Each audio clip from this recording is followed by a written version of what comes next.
mais uma vez aqui com vocês, Vitrine Social e Saúde. E hoje nós vamos falar de um problema social muito grande. Drogas no ambiente escolar e... Sumiu agora a palavra. Prevenção primária. Prevenção primária. Nós estamos hoje aqui com Bruno Alexandre. Ele é terapeuta socioemocional, psicanalista em formação e conselheiro em dependência química. Bruno, boa tarde, obrigado pela sua presença. E eu já vou, antes de você se apresentar e cumprimentar o pessoal, eu quero que você esclareça para nós depois o que é dependência química. Ah, claro. Boa tarde a todos vocês que nos assistem. Muitos amigos entrando aqui. Obrigado pelo carinho de vocês. Obrigado pelo convite da doutora Aine e do doutor Elias para a gente abordar esse tema tão importante. Tenho acompanhado os programas de vocês, né, sempre trazendo temas sociais, né, voltados à saúde, né, tanto emocional quanto física. Né, realmente a gente precisa desse tipo de informação, né, para que a gente possa realmente viver melhor, né, doutor Elias? A cada dia. Então, né, para a gente iniciar, né, o tema de hoje, né, doutora, a gente discutiu sobre isso. Sim. Que é as drogas no ambiente escolar e a prevenção primária. Primeiro, prevenção primária, por quê? A maior parte do tempo da vida, né, de um adolescente ali até os seus 18 anos, ele passa na escola. 4 horas e meia, 5 horas e meia por dia, né, entre o deslocamento, entre a ida, a vinda e o ambiente escolar. Então, se faz muito pertinente nós falarmos sobre prevenção primária no ambiente escolar. Porque se a criança, o adolescente, ele passa esse longo período da sua vida dentro de uma escola, a gente tem que entender que o que acontece dentro desse ambiente vai ser predominante naquilo que esse adolescente, esse jovem vai refletir depois. Então, prevenção primária, porque ela é o primeiro contato com a informação, né, não contra drogas. Existe um erro aí, que a gente fala contra drogas. Sabe consumir algum tipo de droga hoje? Um de vocês? Olha, se a gente não sabe o contexto do que é a dependente químico, né? O que é a química em si.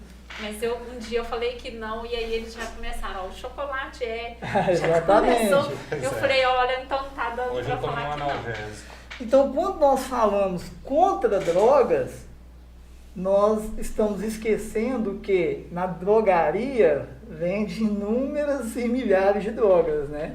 Então, o doutor disse muito bem. Ó, consumi um analgésico hoje, né? Tomei uma xícara de café. Eu tomei um ansiolítico. A cafeína é a droga mais consumida no mundo hoje. É a cafeína, né? Presente aí nos refrigerantes, no café propriamente, no chocolate, sim, no energético. Então, não é contra drogas. É que nesse momento, quando nós iniciamos esse trabalho de prevenção dentro do ambiente escolar, né, e nós compreendemos que todo indivíduo ele passa uma grande parte do tempo, né, da sua vida dentro da escola, nós precisamos identificar o que acontece ali dentro. E aí, quando nós falamos de dependência química, nós já estamos falando o quê? De um alto grau de dependência. O que é a dependência? Basicamente, a palavra já diz, ela é dependente.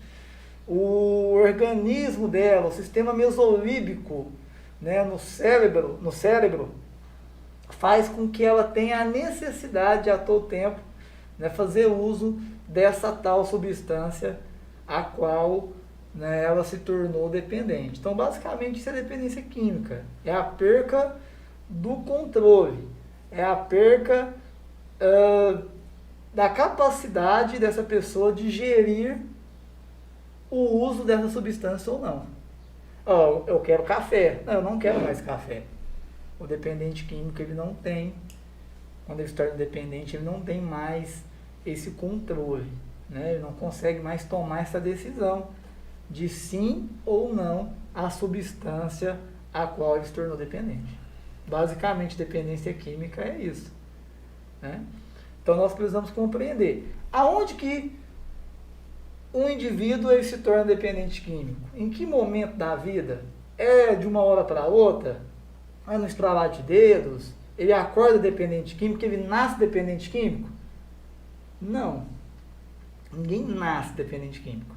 Hoje alguns estudos eles trazem de maneira muito clara que existe uma predisposição genética também, né? Eu sou filho de um dependente químico, meu pai hoje está sóbrio, já está quase 20 anos, né, do álcool, mas meu pai foi alcoólatra durante muitos anos.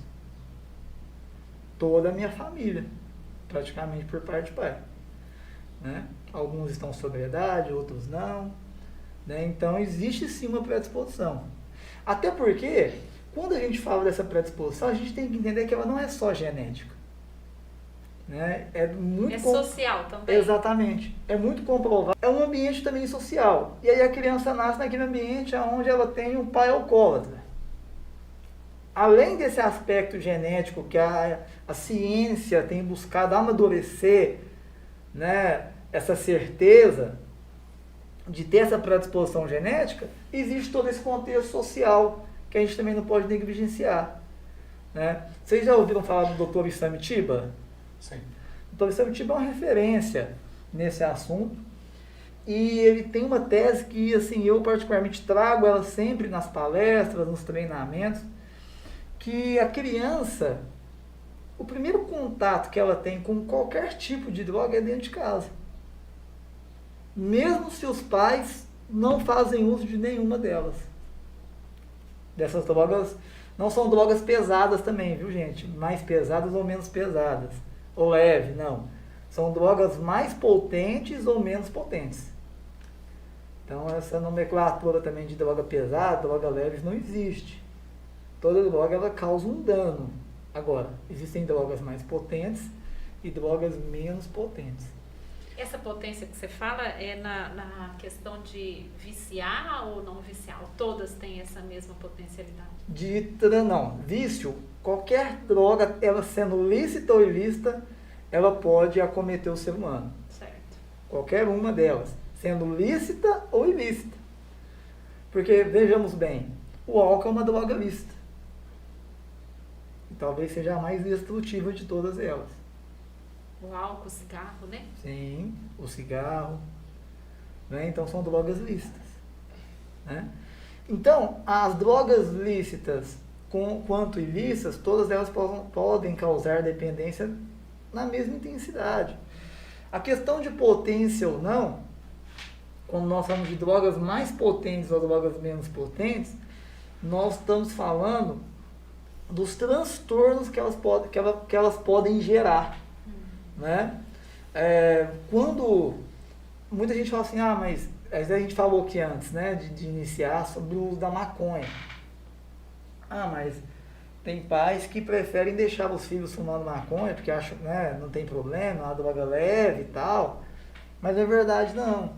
Né? É uma droga que, claro, os malefícios dela e os resultados desse uso contínuo, eles vão vir com um certo tempo em alguns. 10 anos, 15 anos, 20 anos. Mas para alguns, isso vai vir com 1 ano. É comprovado também pela ciência que a maconha, ela causa uma grande probabilidade dessas pessoas que fazem esse uso, não só recreativo, mas recorrente e diário, delas terem esquizofrenia após os 30.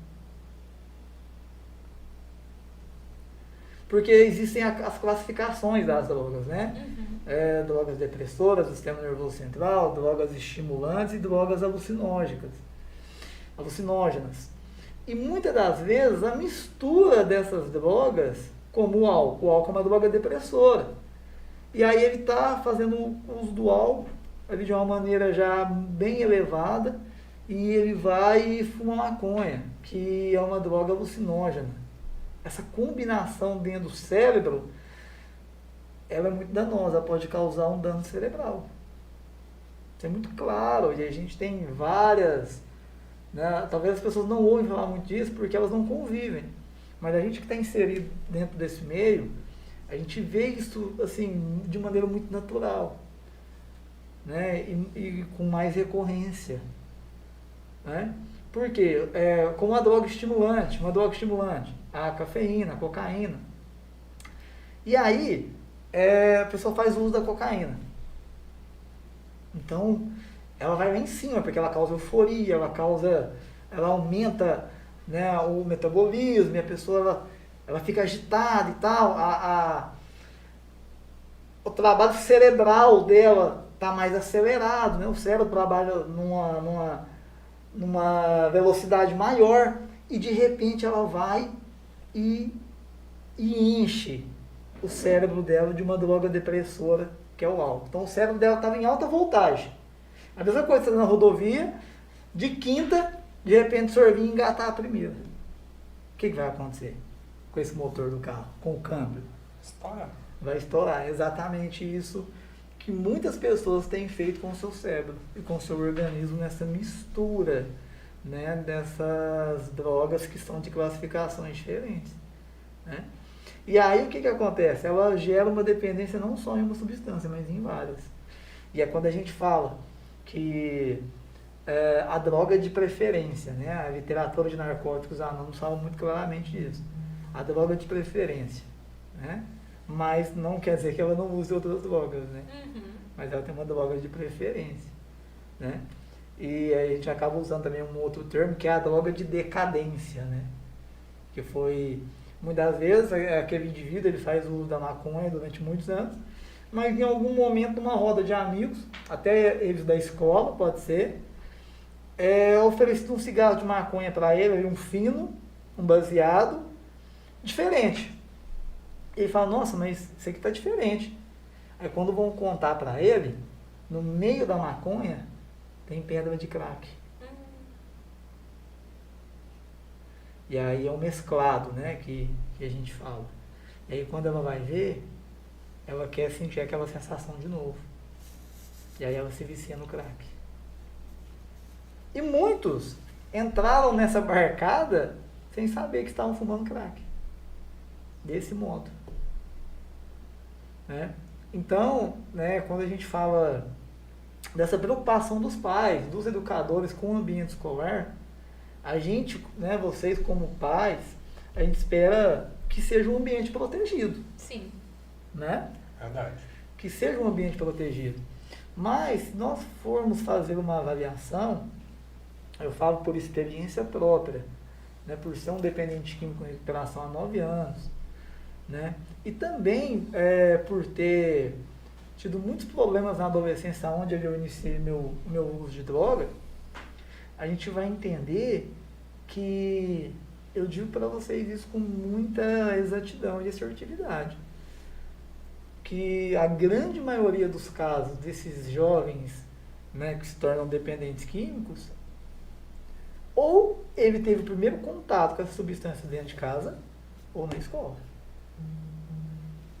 Né, pelo fato de, como eu estava dizendo anteriormente, pelo uso dos pais, talvez, por conviver desde bebezinho com o pai ali, né, se alcoolizando, fazendo uso de alguma substância, a mãe, e ele cresce nesse ambiente social. Né? Somos seres sociais. Então, tudo que está ao nosso redor nos influencia, sim, de maneira positiva, né? Como maneira negativa. Isso é fato. Né? E, então, isso... E agora, ir no ambiente escolar. Se essa criança, ela tem os amigos ali, que tem os pais que usam, ou fazem algum uso de substância, mesmo que seja lícita, para ela aquilo é normal. Mas e para o seu filho, pai que está nos assistindo, e o qual nunca conviveu com você, o seu esposo, fazendo algum tipo de substância? Mas ela chega na escola, os colegas, os amiguinhos dela convivem com os pais que fazem uso. Então, para ela é normal. Por mais que os pais dela falem assim, não, fica longe, sei que você não pode, não pega. Mas o doutor Samitiba, como eu estava dizendo, ele traz isso muito claro e fala, que a primeira experiência que a criança tem com a droga, mesmo que os pais não façam uso, é dentro de casa. Por quê? Como nós vemos os comerciais de cerveja na televisão? Respondam vocês. Como são os comerciais de bebida na televisão? Ah, só euforia, não é? Euforia, alegria, satisfação. Glamourosos, Isso. né? É bonito, são Exatamente. comerciais muito vistosos. Sim, Igual era do exatamente. cigarro antigamente, até que a Sim. lei veio e cortou. Sim, exatamente. É atrativo aos olhos. Né? Quais são os dos mecanismos de entrada, né, do ser humano? Os olhos. E aí a criança, o bebê, ele fica na frente da televisão, ele vê aquela propaganda, vê aquele ambiente, e aí ele começa a ver esse ambiente também, talvez num churrasco de família e tal, e ele vê aquilo, ele vai sentindo prazer naqueles momentos. Então o doutor Samitiba fala que naquele primeiro momento, a criança, o bebê, já teve o primeiro flerte com a droga. Porque ele sinalizou na mente dele que aquilo é algo bom. Porque tá tudo muito bonito, tudo muito agradável, aquela comida bonita na televisão, né? E tal. Mas na propaganda do álcool, não tem o cara que tá dormindo na rua. Não. Né?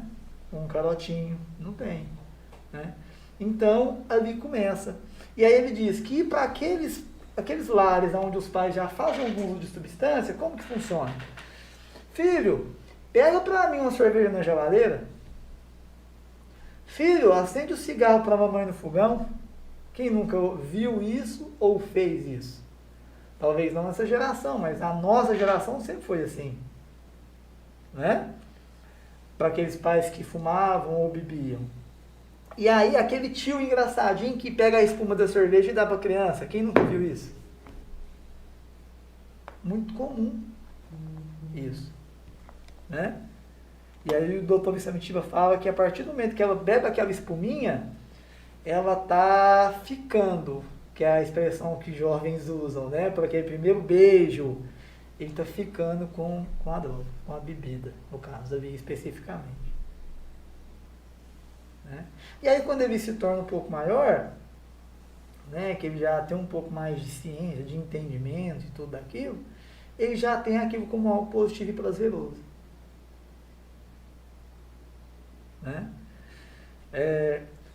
Até a psicanálise fala disso, né, dessa sensação de prazer.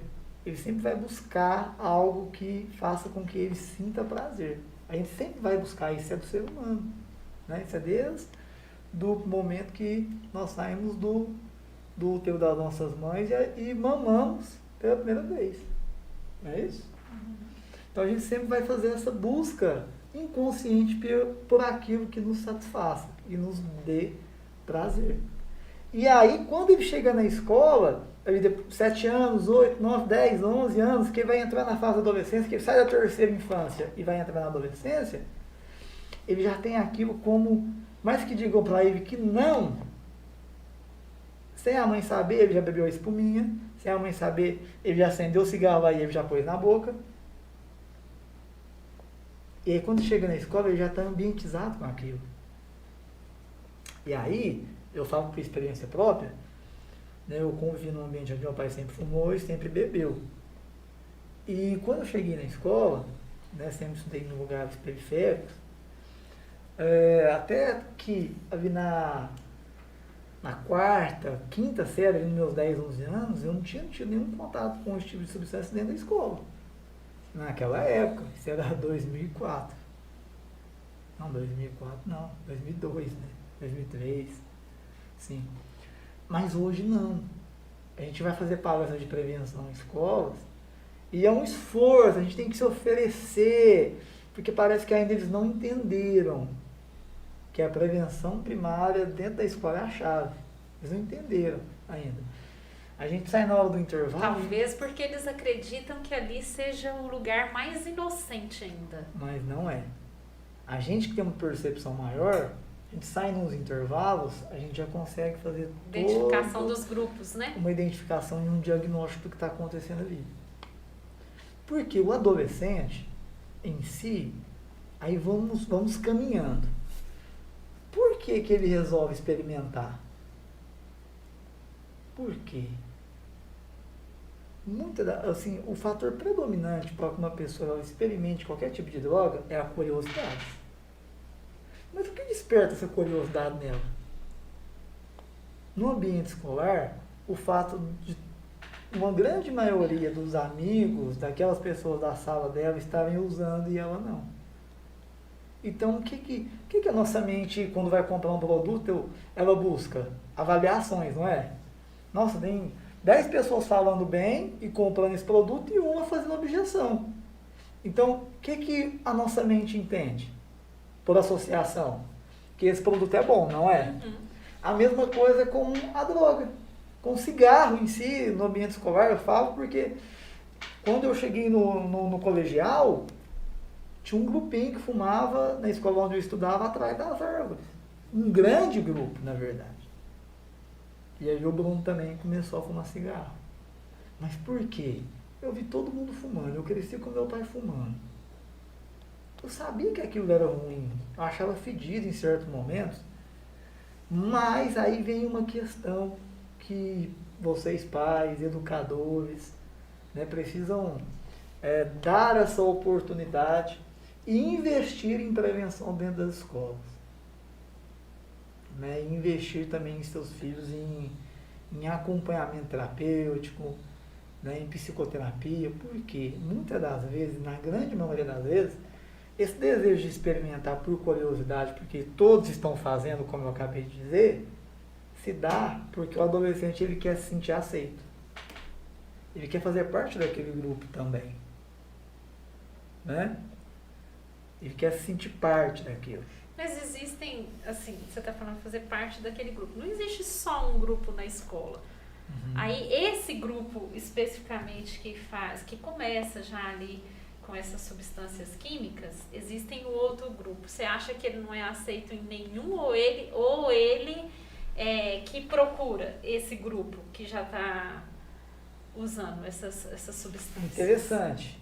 Mas nós temos que entender algo, que nós construímos aqui uma linha do tempo. Essa criança, esse adolescente já, ele teve uma experiência passada lá atrás. Mas aquele que nunca teve, que você vê que vai, Bruno, para esse lado, que busca esse caminho das drogas, que começa, né? Muitas vezes não teve em casa, na família não, e quando os pais veem o adolescente realmente já teve contato, e quando o pai percebe já...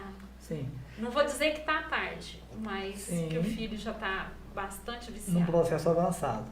Aí vem uma questão muito importante que nós precisamos compreender ela. Porque, vamos entender, são várias vertentes, sim, né? Sim. Aquele que nunca teve contato em casa, porque os pais não fazem nenhum uso.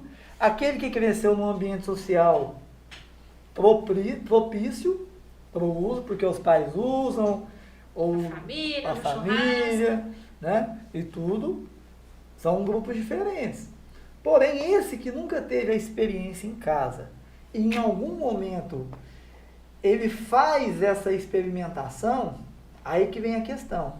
Nós precisamos compreender mais a fundo. A droga, ela proporciona uma sensação de prazer imediata. E muitas das vezes não é pela influência social. Mas quando ela conhece, um exemplo do álcool, ela conhece o álcool, ela resolveu experimentar. É uma droga socialmente aceita, isso que a gente também precisa compreender. Sim. Então ela não está cometendo nada de errado. Né? É uma droga socialmente aceita. Então, quando ela faz o uso do primeiro copo de bebida alcoólica, e ela sente no sistema mesolímbico dela aquela sensação de prazer, que ela sente que ela ganhou uma autonomia para falar, para se expressar, porque o álcool ele traz isso para o indivíduo, né? Ela quer fazer o uso dela de novo, porque ela quer se sentir bem daquele mesmo jeito novamente. E aí que vem a questão. Uma pessoa que faz uso do álcool, ela faz uso do álcool apenas dentro de casa, quietinha, só ela? Não. Onde geralmente as pessoas, adolescentes principalmente, jovens, fazem o uso de substância alcoólica? Nas festas. Exatamente. Aí eu já mudei meu ambiente social. Eu não estou mais dentro de casa, que é aquele ambiente protegido, onde os meus pais não fazem uso, eu não tenho contato algum. Eu já estou num ambiente totalmente diferente, doutora. Ô Bruno, eu vejo assim, quando a doutora ainda colocou essa visão, essa forma de pensamento, eu vejo com os seguintes olhos. Quando a pessoa, o adolescente, o jovem, está no meio dos amigos e os amigos fazem uso dessas substâncias, e seja álcool, seja cigarro, seja maconha, os amigos que estão usando, que estão se sentindo bem, estão se mostrando alegres, Exatamente. enturmados, Sim. descolados, e as menininhas estão ali perto, beirando eles, e eles estão no auge. Enquanto que não participa disso, na maioria das vezes, está ali no escanteio. E muitas vezes eles escutam: pô, experimenta aí, cara, isso é uma boa, isso é legal. Nossa, mas isso é quadrado, hein? Exatamente. E aí ele ou ele fica excluído, ou ele Sim. não vai na festa mais, ou ele não participa mais, ou ele vai fazer parte daquele contexto onde ele está ali. Eu acho que às vezes acontece muito dessa forma. Sim, a necessidade de ser socialmente aceito. Por mais que existam, doutora, dois grupos, claro, existe aquele grupo da escola que é um grupo bacana do nosso filho andar, né, que são alunos comprometidos, que de boa família, né, que não tem essa influência social para o uso de drogas. Só que, gente, a gente há de convir que é um grupo hoje muito menor, não é? Sim. Só formou não tem tanto tempo, né? Não. Da sua sala, quantos alunos? A gente tinha quase uns 50 alunos, né? Tá, quantos se formaram? A minha sala teve uns 42. Que formou? Sim. Beleza. Quantos comprometidos? Olha, a minha sala era excepcional. Muito boa? Que bom. Excepcional. Mas geralmente, a escola mesmo compartilhou que conviveu. Sim. Antes da gente iniciar, né, a gente estava compartilhando aqui, só trouxe que eles te ensinaram como identificar o uso da bala com o pirulito. Sim. E tal, mas por quê? Porque uma grande maioria deles também faziam uso de alguma substância, mesmo que recreativamente. E quando a gente está falando de uma criança partindo para a adolescência, então Elias trouxe uma questão importante, ela está no processo de formação de identidade. Quem eu sou nesse mundo? Qual é o meu grupo? A quem eu pertenço? O que eu vou me tornar daqui a um tempo? Ela está num processo de transição, de decisões que vão determinar o resto da vida dela. Então uma criança, por mais que com 10, 11 anos ela não tenha ainda essa autonomia de decidir o que ela quer, porque isso cabe aos pais, ela está num processo de construção da sua identidade. Né? Tem a questão também que está em formação do cérebro, né? Exatamente, ele não está formado completamente. O sistema mesolímbico dele não está formado completamente, onde ele consegue distinguir aquilo que é danoso, aquilo que é prazeroso. Ele está num desenvolvimento constante. E aí que nós temos que tomar cuidado. Qual que é o grupo, a caixa, aonde eu, que estou crescendo, tenho um complexo de inferioridade, porque na escola eu sou hostilizado. Eu fui vítima de bullying a minha infância inteira. Eu até fiz um post esses dias no Instagram. Você que não nos segue lá, Bruno, se relacione no Instagram. A gente tem feito um trabalho de prevenção, de orientação, trazendo algumas questões que não se veem cotidianamente sobre dependência química. Eu fiz um post esses dias lá falando do Jânio, que é um fenômeno na internet. Ele tem no podcast do Flow, e ele falou que ele foi vítima de bullying toda a sua infância. E ele diz dessa maneira que o bullying destruiu a vida dele. E aí, ele usa uma frase que ele diz assim, que o bullying é a tentativa de alguém transferir os defeitos dela para você, de maneira covarde. Então, eu tive todos os apelidos que vocês possam imaginar relacionados à cor branca. E aí, aonde o Bruno se encontrava naquele ambiente social? Você não era aceito em nenhum grupo. Exatamente. Porque você era diferente. Exatamente. Era o aluno mais inteligente da sala de aula, mas eu não era aceito nem por isso. E aí que vem a questão. Hoje as crianças elas têm uma dificuldade muito grande de desenvolver habilidades sociais. E aí elas se tornam adultos o quê? Frustrados, que não sabem se relacionar, não sabem se comunicar. Não é? Sim. Por quê? Isso não foi formado lá na infância. E aí, essa criança, no caso do Bruno ali, com 9, 10 anos, para onde eu ia correr? Não sabia. Não. E aí, em certo momento, eu com 12, 13 anos, eu jogando bola na rua e tal, já nessa época, eu achei um grupo que me aceitou, que me cornetava, me zoava, mas de uma maneira mais branda, que não era tão humilhante como antes, né? E ali eu passei a conviver com essas pessoas que me aceitavam da maneira que eu era. Sendo que o tempo todo eu fui hostilizado por todas as mais as quais eu convivia. Então eu apanhava na escola, era chamado de algodão doce, de absorvente, de vovô, de abominável homem das neves, né? E aí, como fica a mente de uma criança e as emoções dela, doutora, mediante a todas essas circunstâncias? Né? Na verdade, você não está rompendo só barreira social, né, Bruno? Não.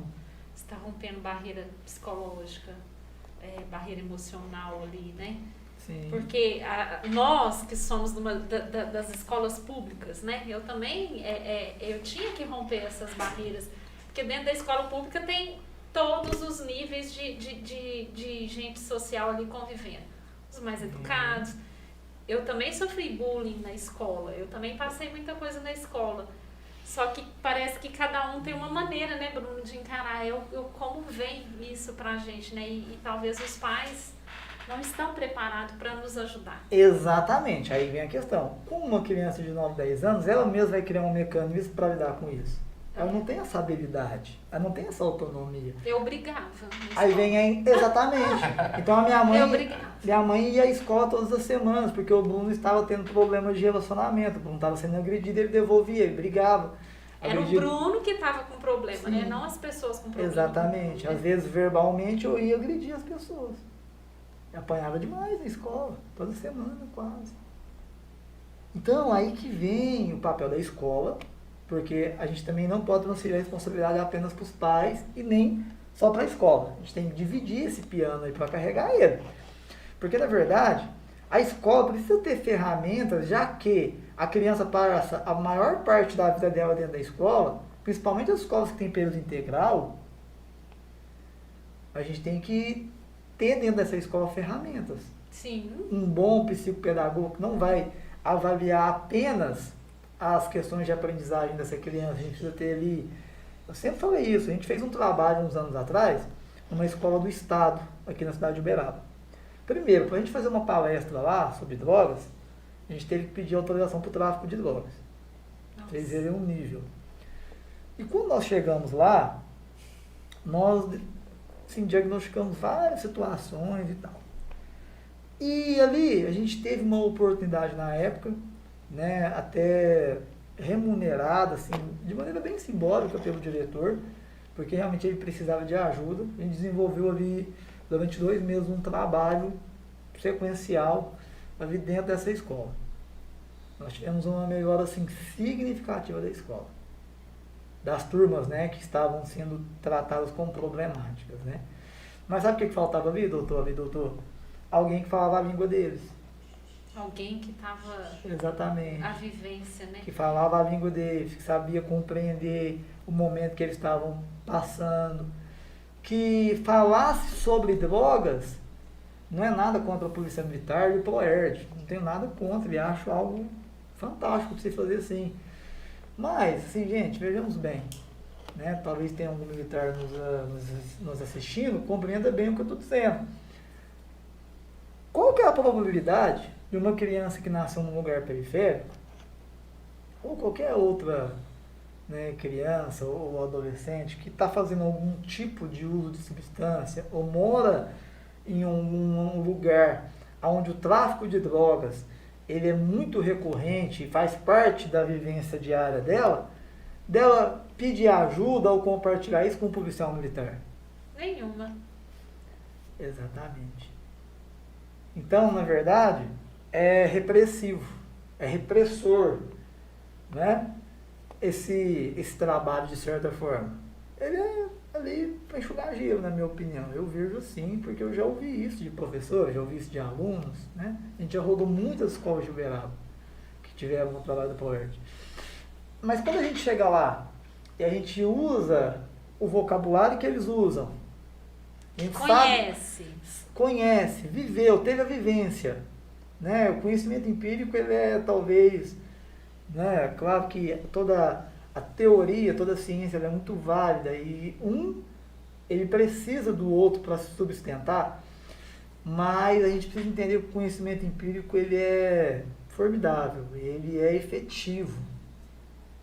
Então, quando a gente fala a língua dessas crianças, a gente para ouvir elas, esses adolescentes, a gente consegue fazer um trabalho mais assertivo e saber realmente quais são os problemas por trás daquele comportamento, né? Como lá nessa escola, o que estava por trás desses grupos que estavam brigando dentro da escola, né? Mas porque a gente conseguiu fazer um diagnóstico, conseguiu fazer uma avaliação, falou na linguagem deles durante as palestras sobre o tema, né? Porque a gente ouve os pais sempre falar, isso é uma porcaria, isso faz mal, vai virar um noiado. Mas por que eu vou virar um noiado? Me explica, eu quero entender. Né? Qual que é o efeito disso no cérebro? O que isso pode acontecer? É com todo mundo que fuma maconha vai desenvolver esquizofrenia? Não. Mas quem vai e quem não vai? Não sei. A gente não sabe. Né? Então a gente precisa trazer para os jovens, para os adolescentes, nesse processo de formação, mostrar para eles que existe um outro caminho, que talvez eles aprenderam também, até pela convivência social, que eles só vão ser felizes, né, porque felicidade são momentos, né? Eles só vão ser felizes numa balada se eles fazerem o que todo mundo está fazendo. Isso talvez seja o problema da sociedade. As pessoas querem fazer o que todo mundo está fazendo, achando que elas vão ter o mesmo resultado, o mesmo grau de felicidade que o outro vai ter. E não é assim. Né? Então, o nosso propósito é esse, nesse projeto de prevenção primária, nesse trabalho socioemocional, né? Nesses treinamentos presenciais que nós vamos voltar agora a partir de fevereiro, para quem quiser participar, é mostrar que existe um caminho, que a prevenção primária ela pode ser feita de maneira efetiva, com as ferramentas certas, né? A gente quer ensinar os pais a identificar se os filhos deles estão usando drogas. A gente quer fazer isso, a gente quer ensinar, né, nesses treinamentos, para que realmente a gente colha frutos disso, né, nessa geração, que nessa tentativa, como o Dr. Elias trouxe, de ser aceito por esse grande grupo, ela acaba, né, fazendo uso de alguma substância lícita ou ilícita e, posteriormente, de maneira às vezes muito rápida, né, se tornando um dependente químico, um alcoólatra, né, alguém que vai fumar ou vai fazer uso do tabaco pelo resto da vida, né? Então a gente precisa dividir essa responsabilidade da escola, tendo profissionais capacitados, né, agentes de prevenção, né, dentro das escolas, ou periodicamente, com palestras, com treinamentos, com dinâmicas, que não só fale sobre drogas, mas que também conduz esses adolescentes, doutor e doutora Elias, até autonomia emocional. A entenderem, né, o que a Sim. droga pode fazer com eles. Sim, mas não só entender o que a droga pode fazer por eles. Mostrar para eles que eles não precisam da droga para serem felizes.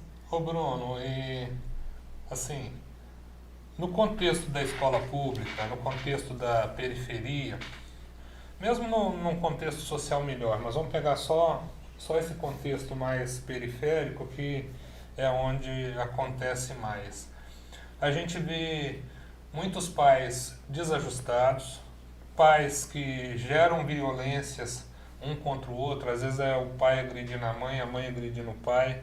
Eles vivem num contexto, muitas vezes, que não tem paz em casa e que muitas vezes se revoltam com isso.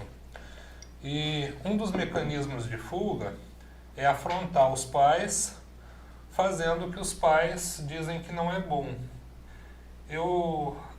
Talvez um trabalho interessante seria nessa conscientização, nesse ensinamento, mostrar para eles a valorização da família, tentar tirar essa revolta, porque muitas vezes a própria revolta é um fator que vai levar ele a usar uma droga para poder atacar o pai, para poder gerar um grau de, não só de satisfação própria, mas de afronta. Sim, com certeza. É uma questão que a gente também precisa entender. Na verdade, assim, né, gente? Todo esse assunto ele está entranhado num Nossa, monte é de... social, né, Bruno? É biopsicossocial e espiritual. É multifatorial a dependência química. E aí, o senhor disse algo muito pertinente. Lares desajustados. E aí que é a questão, que a gente precisa dividir esse piano entre a escola e os pais.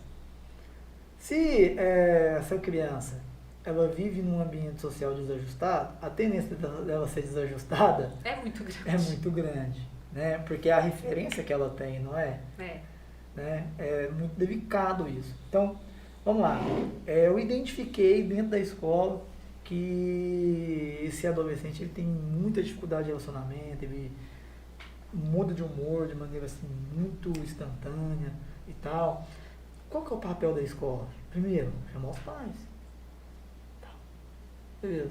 Mas o que a escola também pode ofertar para esse aluno?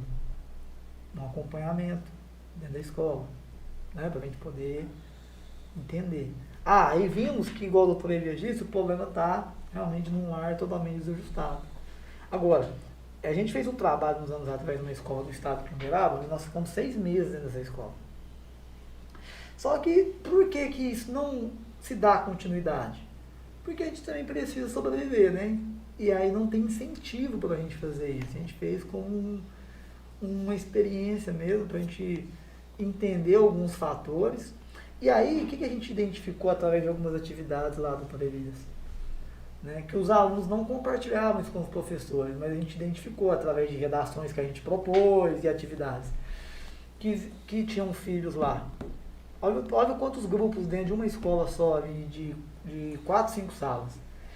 A gente identificou que tinha um grupo que não tinha pai. A gente identificou um grupo que os pais eram dependentes químicos. A gente identificou um grupo de crianças que estavam vivendo momentos de luto, porque perderam os avós, ou perderam o pai, ou perderam a mãe, ou o irmão. A gente identificou um grupo de crianças que estavam sendo abusadas.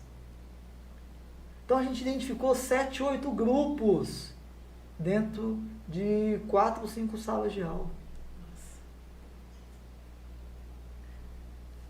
É uma demanda muito grande, Com na poucos verdade. profissionais. E absorver todos esses exemplos, reflexos de estrutura familiar. Entende isso? Sim, eu ia até propor para você uma questão do seguinte: como que o Bruno, aquele aluno que dava trabalho na escola, com problema de relacionamento, a escola não chamava os pais e percebiam que o problema estava uma fonte da escola e uma fonte do lar. E não ofereceram ajuda nem para o Bruno e nem para a família do Bruno. E aí a minha mãe criou a minha irmã quase que meio sozinha, meu pai teve alguns problemas com a justiça, ficou preso durante um tempo.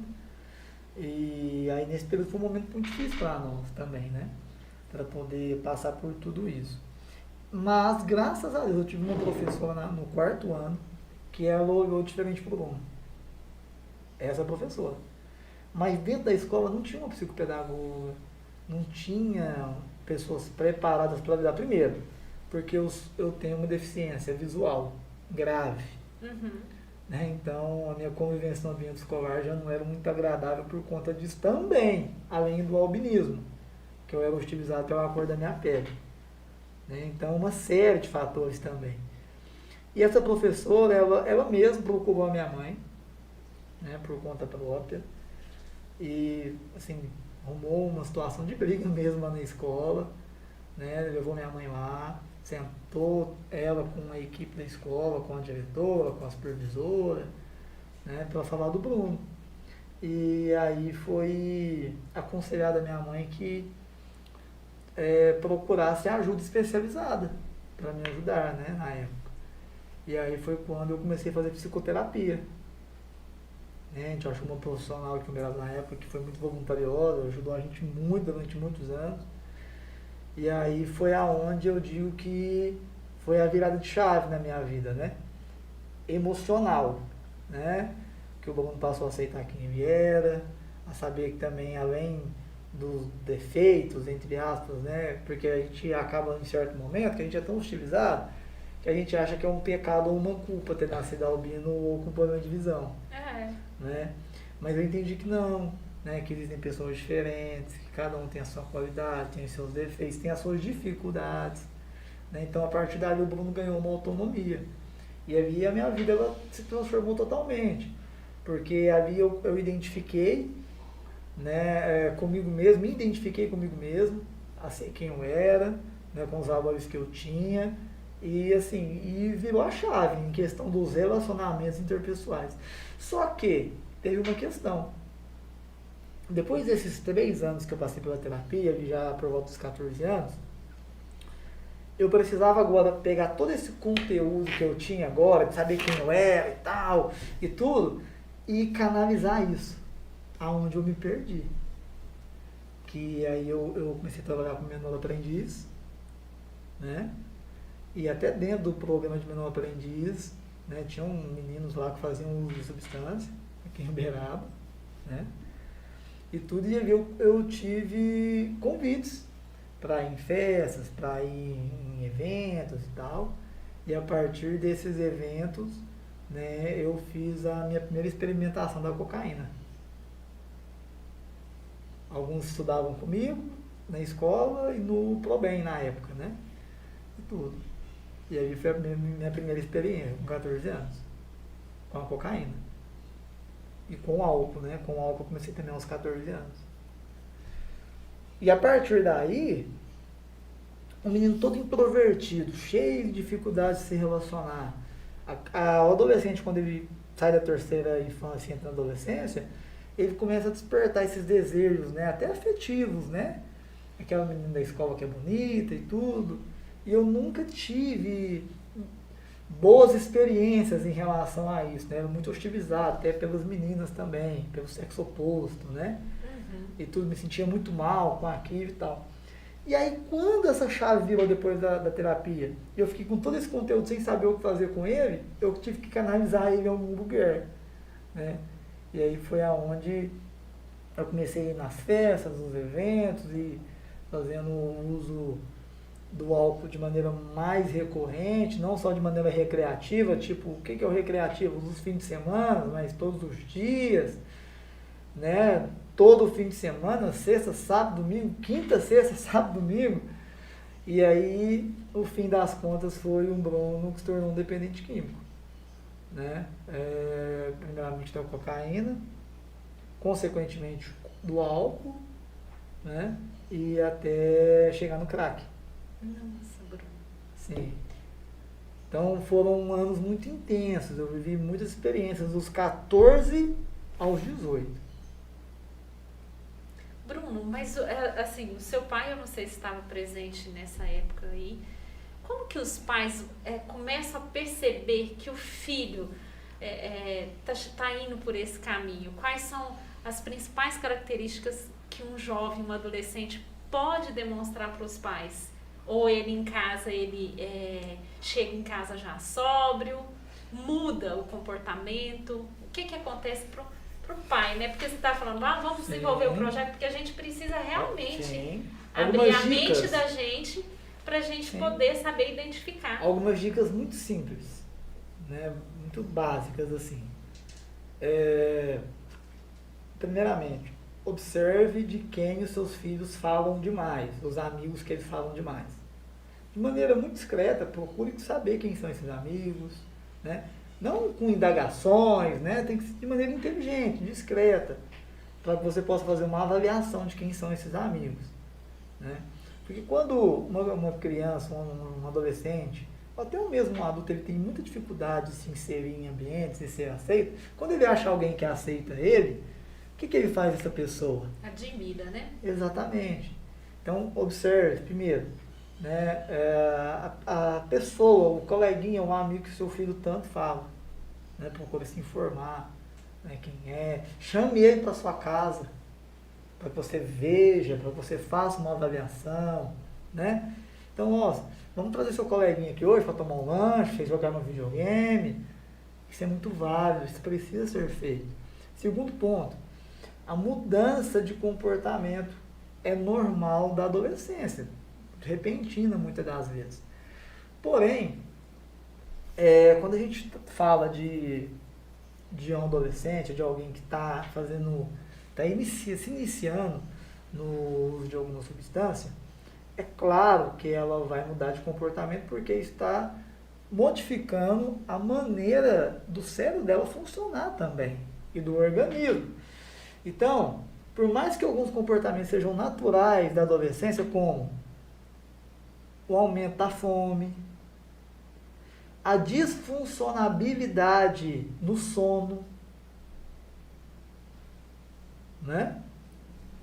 Eu sou muito a favor disso, que os pais, que filho que mora na casa dos pais não tem privacidade. Então, assim, o pai tem que ter acesso, assim, ao guarda-roupa, ao celular, sabe? Eu sou categórico nisso. Eu acho que isso, assim, claro, tem que ser feito de maneira inteligente, não hostil, né? De maneira inteligente. Mas o pai precisa ter acesso ao celular, ter acesso ao quarto do filho. Esse negócio de adolescente trancar a porta de quarto, isso, assim, para você que é pai. Eu, particularmente, dentro daquilo que a gente tem de experiência, e a gente atende famílias, ouve pais, aconselha, a gente vê que foi um caminho que não deu muito certo. Né? Então, primeiro ponto, conheça os amigos dos seus filhos. Segundo ponto, avalie os comportamentos dele sociais no ambiente familiar, como a questão do sono, da alimentação, se ela está normal ou não, se ela está exagerada ou não, ou se ele está comendo pouco demais perto daquilo que comia. Procure saber o que está acontecendo. Né?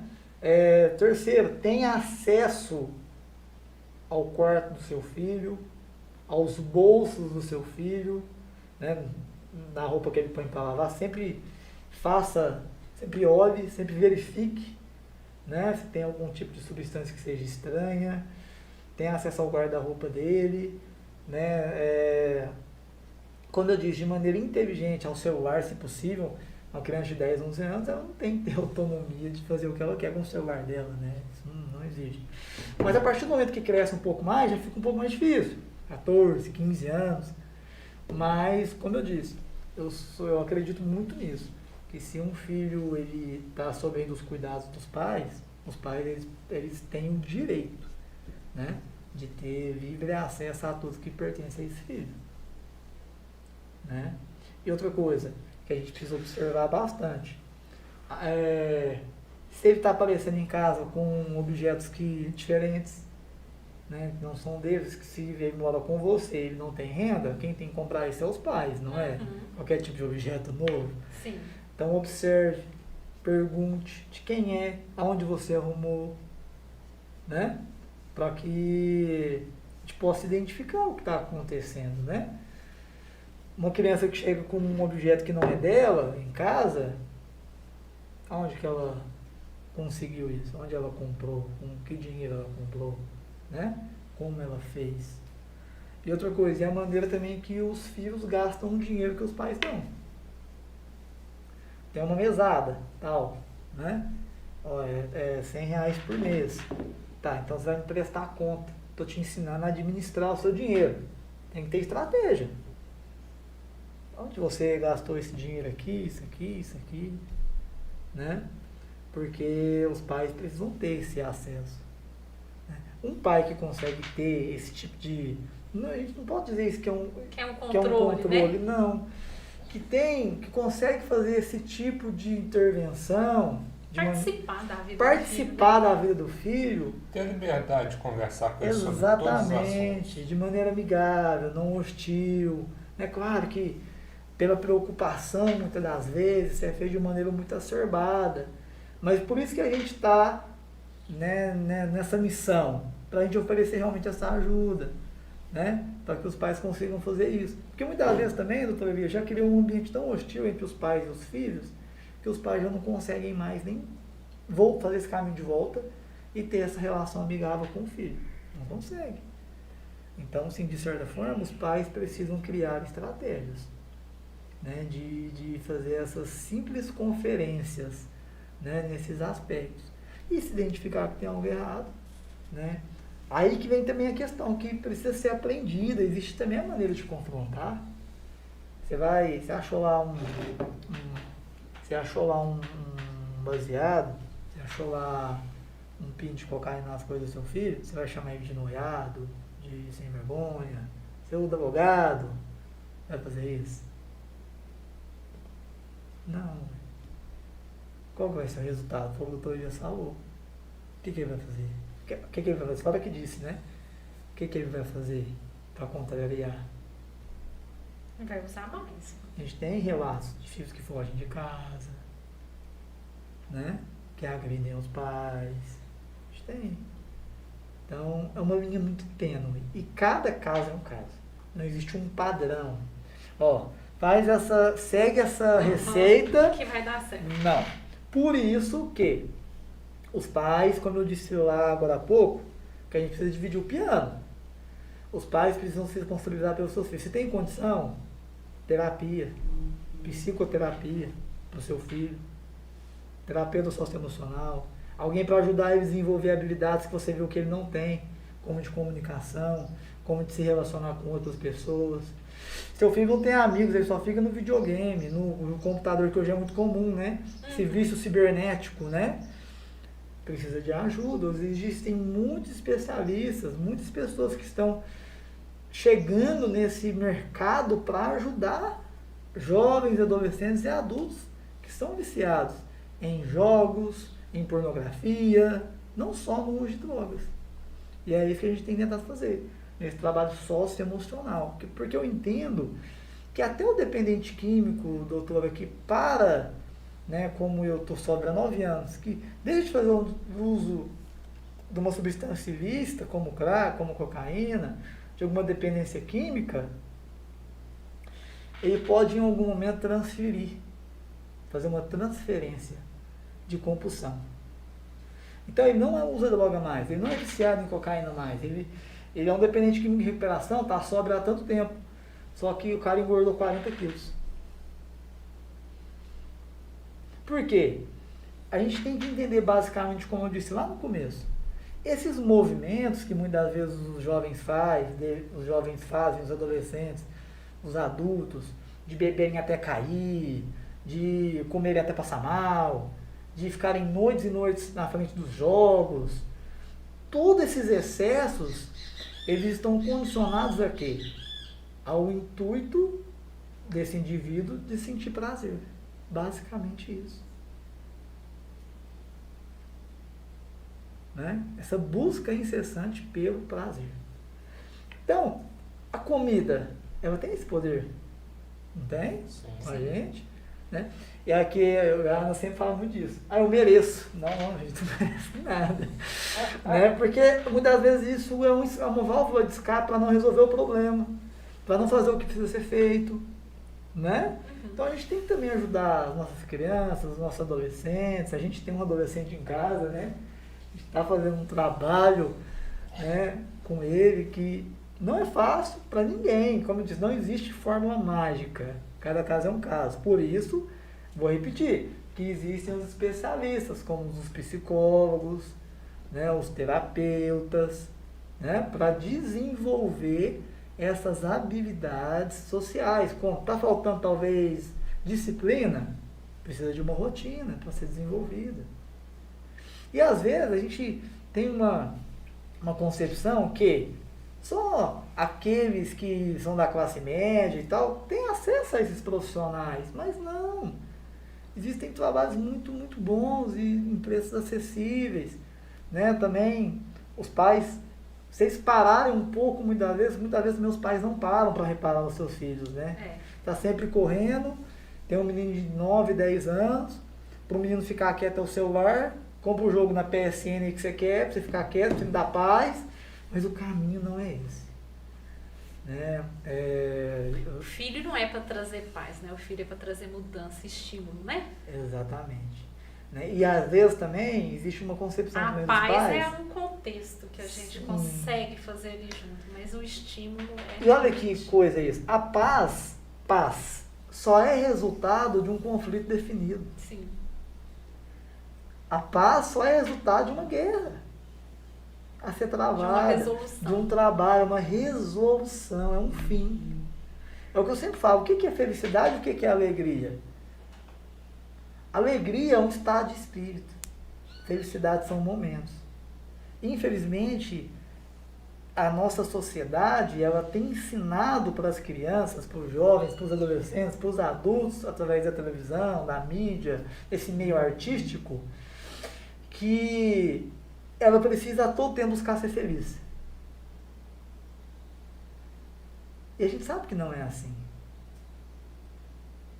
Porque aí o que acontece? Nos momentos de dificuldade, que são a grande parte da nossa vida, né, gente? 99%. De luta, de dificuldade, a gente busca realmente válvulas de escape. A gente não enfrenta os problemas. Né? Mas por quê? Repito, está sendo ensinado e está sendo disseminado na sociedade que vivo hoje, tem que ser feliz hoje e tal. Mas a vida não é assim. Né? Então a gente tem que entender quais as mensagens que a gente tem trago para a nossa vida que a sociedade tem nos imposto. Porque senão isso vai refletir para vocês que são pais, educadores, dentro da sala de aula, dentro da escola, dentro de casa principalmente. Né?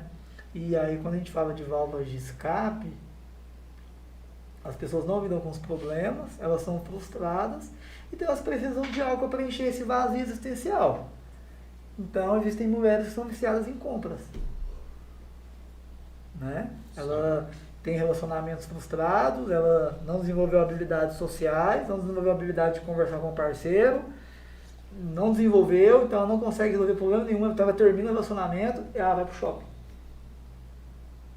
Outros e outras, né, estão bem acima do peso por usarem isso como uma válvula de escape para suas frustrações, para suas decepções, a comida. Outros estão na droga, né?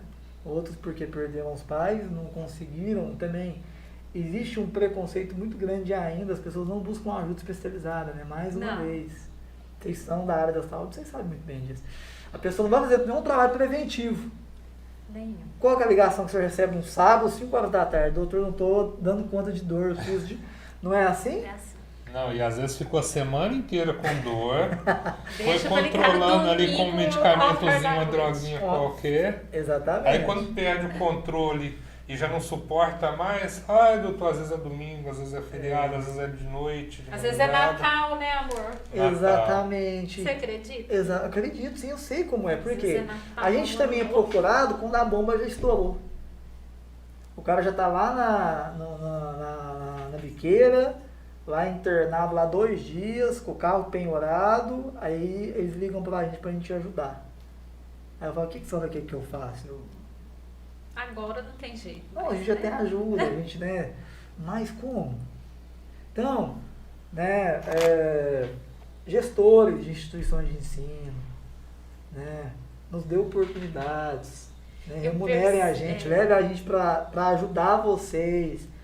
E assim, gente, quando a gente tem uma equipe multidisciplinar que está falando a mesma língua, que está entendendo o que está acontecendo, os resultados dessa escola, dessa instituição também vão ser resultados melhores. Eu ia fazer um comentário com você, Bruno. Eu percebo que as instituições, tanto faz privada, pública, né, municipal, estadual, Sim. Ninguém está preparado para isso. Ninguém está preparado para receber aquele jovem problemático. Eu tenho uma amiga minha que eu falei assim para ela, se eu fosse professora, eu receberia meus alunos na porta da sala de aula com um pincel ou um giz na mão. Ela falou assim, por quê? Porque eu pediria para ele escrever uma única palavra no quadro.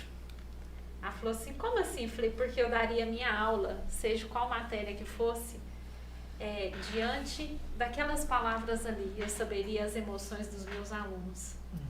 sabe? Eu acho que falta sensibilidade do ser humano de entender o outro, porque eu fui criança. Eu tive problema, né, na adolescência, fiquei órfã 2 vezes, e na adolescência isso é muito difícil, igual você falou, identificou lutos na escola, identificou abuso, identificou tanta coisa, e essas crianças não têm para quem falar. Não. Mas às vezes, com um giz na mão, um pincel na mão, ele escreve uma palavra que direciona aquele educador para falar assim, olha, essa criança aqui precisa de ajuda. Mas pensa comigo uma questão também. Quem cuida do cuidador? Então. Aí que é uma questão também. Quem cuida do cuidador? A gente fez um trabalho, esse dessa escola que eu falei, nós ficamos 6 meses, nós entendemos e diagnosticamos um problema muito grande. Os professores precisavam de ajuda. Sim. Por quê? Eles tinham questões também deles mal resolvidas. Eles tinham questões emocionais, que eles estavam indo para a escola arrebentados, à base de analgésico, à base de antidepressivo. Eu fui dar uma palestra numa escola aqui de Uberaba, do estado, e cheguei lá, assim... São doentes cuidando de doentes, né? A professora, ela estava entorpecida. Bruna, ela fumou maconha? Não. Medicamento. Mas tem professor usuário de droga. Você viu droga. que ela não tinha dormido, você vê, ela não dormiu, ela estava assim, num estado que a gente convive com pessoas que fazem uso de medicação, prescrita ou não prescrita. Até fiz um post no Instagram, acho que ela até comentou, né? Uhum. Sobre drogas prescritas, o quanto elas são perigosas e causam dependência. E aí lá na escola a gente fez um trabalho de cima para baixo. Nós fizemos nesses 6 meses 6 encontros com os professores. Naquela atividade continuada que o Estado impõe a eles e tudo, que, assim, na verdade, isso é cansativo para os professores, eles, né, passam a vida deles inteira dentro da escola, e aí eles também não têm tempo para suas famílias, isso é uma série de fatores. Falta remuneração adequada, né, gente? Salário do servidor, né, da educação congelada há quanto tempo, né? Também. Então a gente também tem que entender que... É estender, né? O braço tem que ser estendido. É muito abrangente. E aí a gente começou a fazer um trabalho com eles. Aí a gente viu que tinha professores lá que precisavam de afastamento por depressão, que não estavam bem. A gente fazia as dinâmicas lá, as atividades de acolhimento, a gente fazia lanche para os professores, aquele momento mais gostoso ali. A gente via professores chorando, desabafando, entende? Então é de cima para baixo. É verdade. Né? Mas tudo está em torno de políticas públicas. Políticas públicas. Tinha que ser recomendado, tinha que ter recomendado, não, mas na escola, toda escola, eu vejo dessa maneira muito clara, tinha que ter um psicólogo. Tinha que ter um psicólogo. Eu acho pouco. Não, mas não tem nenhum nem nada. Mas para prestar um apoio aos professores. Sim. Tem professor que precisa. E aí, gente, uma pessoa que não está bem emocionalmente, uma pessoa que está desajustada, cheia de questões intrínsecas para serem resolvidas. Aí ela vai dar uma aula com 40 alunos dentro da sala de aula. Com muitas emoções à flor da pele. As deles, muito mais, por conta da idade. É. Qual é o resultado disso, doutor? O resultado não é bom, né? Então a gente precisa realmente assim, rever vários aspectos. Bruno, eu passei por uma experiência, enquanto eu estava na universidade, eu fui por uma creche municipal, onde a gente ajudava, né? A gente foi falar de educação, na questão da escovação. E lá nessa creche eu passei por uma experiência extremamente desagradável. Eu, como mãe, vi uma professora hostilizando uma criança. Aí a primeira coisa que ela fez, colocou sabe qual foi o castigo do menino? Ir para a fila das mulheres. Ele foi para a fila das meninas. Começou aí. E ela gritava muito. E aquilo lá, a gente via que a pessoa estava extremamente desequilibrada. Proibiu o menino de tomar lanche. Foi para a fila das meninas e era proibido tomar lanche.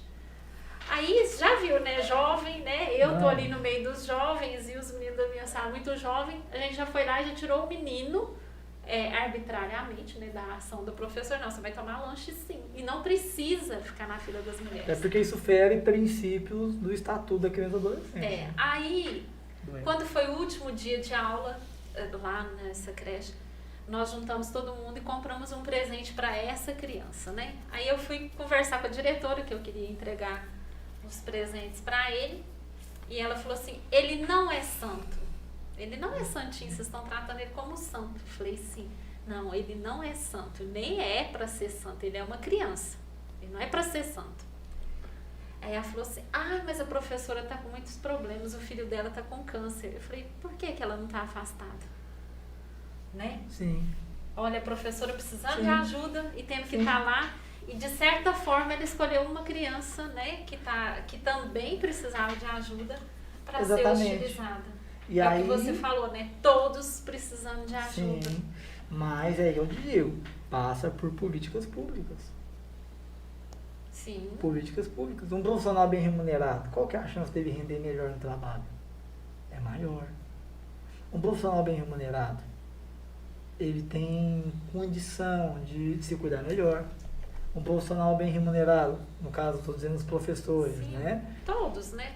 Claro, mas nesse contexto que a gente está trabalhando, né? E aí, uma escola que tem um psicólogo ali, um grupo que seja alternado, não sei, né? Isso como funcionaria? Tem como fazer para auxiliar crianças? Ele teve um comportamento na sala hoje, aí vai para a diretoria lá, ele é hostilizado e a toma diretora não é nem psicóloga, não tá bem também. E toma suspensão. É. Então a gente não está resolvendo o problema, nem buscando resolver, para dar possibilidades para esse aluno. Ele é expulso da escola.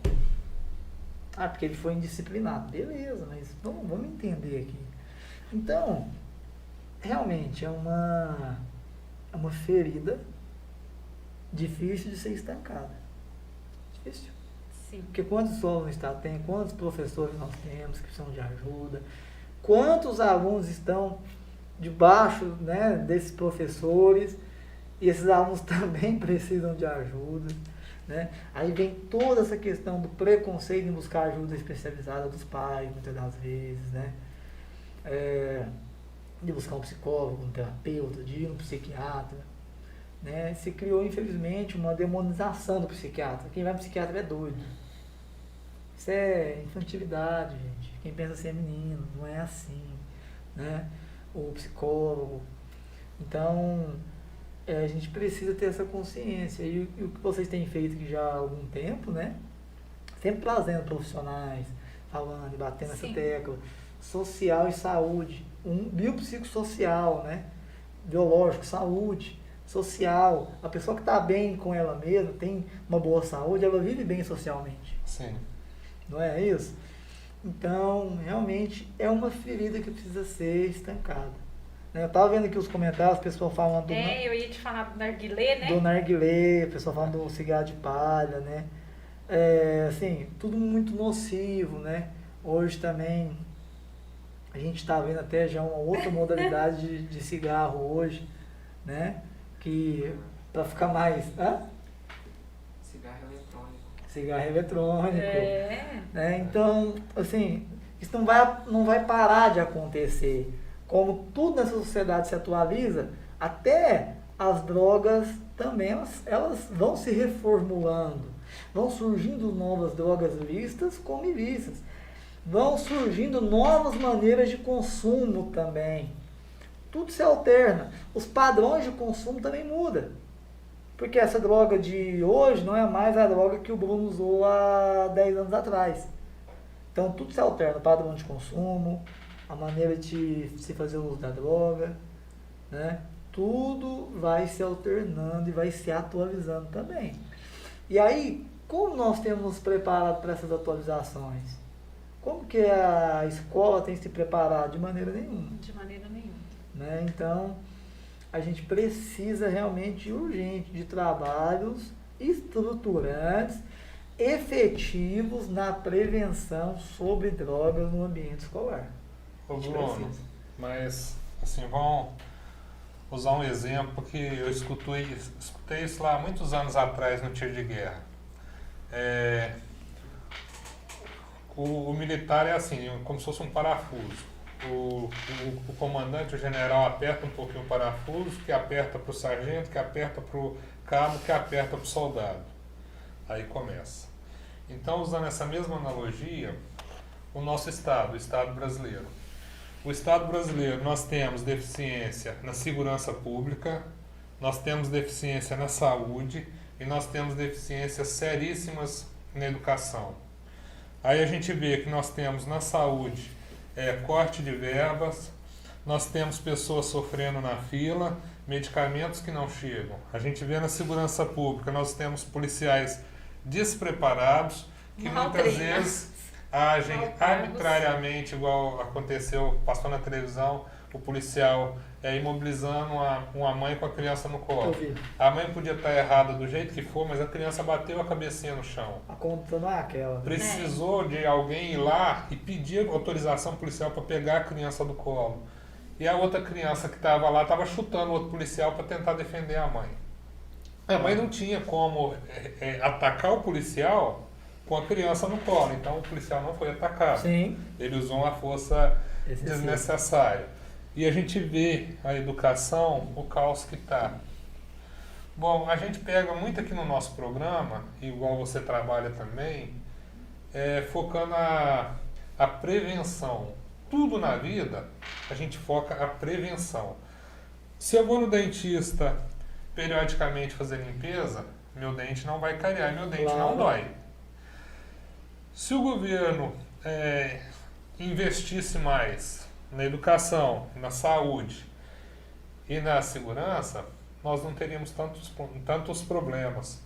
Então, pequenos grupos igual nós, que falamos, que mobilizamos a sociedade, e precisamos fazer isso, a gente precisa fazer a pressão lá em cima, para vir de cima para baixo, para resolver o problema aqui. Sim. E a gente não vê boa vontade nisso. Não. Nem mesmo entre os políticos que deveriam trabalhar. Sim. O doutor Elias trouxe algo muito interessante em relação a essas falhas, né? Olha aqui também que falta de incoerência muitas vezes. Dependência química, respondam para mim, é uma questão de saúde, segurança pública ou social? As três.